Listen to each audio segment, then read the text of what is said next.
This was an incredible day.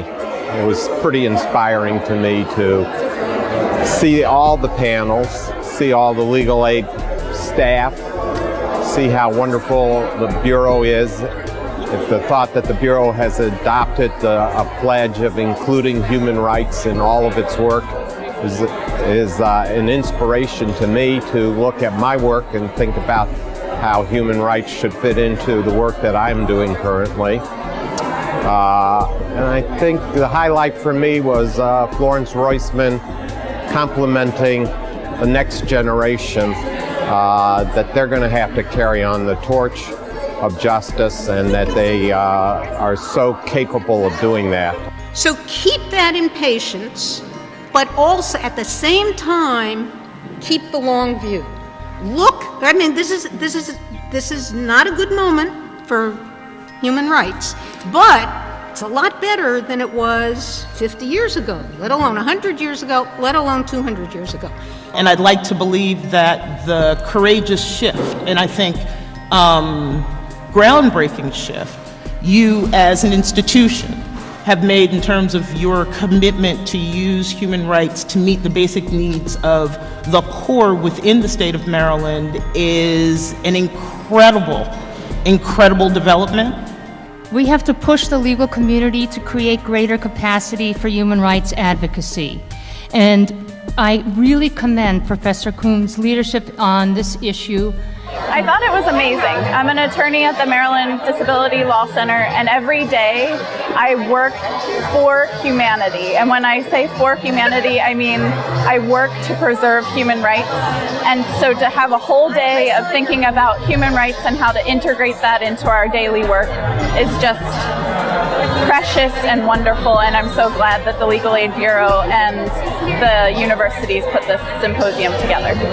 It was a great day. It was a great day for many reasons.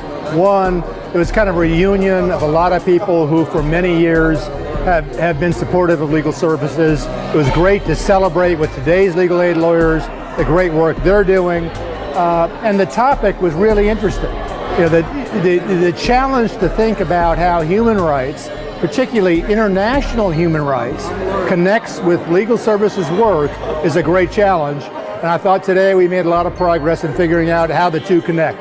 You know, I'm looking forward to legal aid's second 100 years, quite frankly. Legal aid has brought us good ways over the last 100 years in the area of civil and human rights. But it has left us with a long way to go. But we're not going to get there unless we have an organization much like Legal Aid, dedicated to ensuring that the mandate of the Constitution is met, that all of us have access to justice, and that we not only have access, but that we receive full and fair justice. Lawyers who understand that the Constitution was written for a purpose and ought to be consistently applied. Constitutionally guaranteed rights would be, in those lawyers' eyes, dry, hollow, and lifeless, unless they were given life by those who would deign to put up the fight.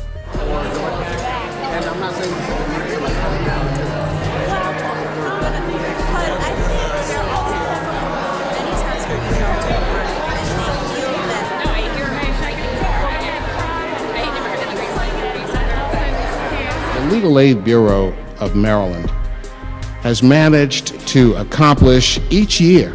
What you've done is really just phenomenal, especially at a time when caseloads are spiking and your resources are being diminished by deep spending cuts. I'm equally impressed with your visionary and strategic out-of-the-box thinking on how to transform the law through the use of a human rights framework to better serve your clients who are among the poorest in the state. For the legal...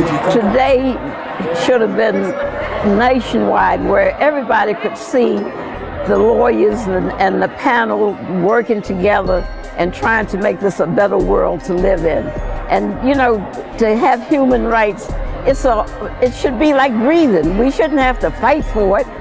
every human being, because she or he is a human being, has a right to decent housing, has a right to education, has a right to health care, has a right to a decent wage. Period, the end. There's nothing controversial about that. And it is part of our job to encourage lots of people to say that. I think the event today was remarkable because it's timely. Even after 100 years, the work to be done continues. Legal aid is more needed now than ever before. We know from looking at things happening around the world, in the Middle East, things even happening here in Maryland and the United States, that people need access to justice. Legal aid does that in Maryland, can do it, has done it, and will continue to do it. And more than ever, we need to make a difference, and legal aid does it every day. My view is that constitutional theory, this federal constitutional theory, can be used to provide important insights into the proper interpretation of state constitutions, including the Maryland Constitution. In a nutshell, for over 4 decades, his life has stood as a model for action and as a testament to his abiding concern for the rights, welfare, and dignity of the disenfranchised. My father taught me that justice was too absolute a concept, but that we were born with a sense of injustice, an ability to respond to differences and disparities that were intolerable, and that by backing away from them, we back toward an ideal that we might never fully grasp and might never fully reach. To me, legal aid really incorporates that, what he called a sense of injustice.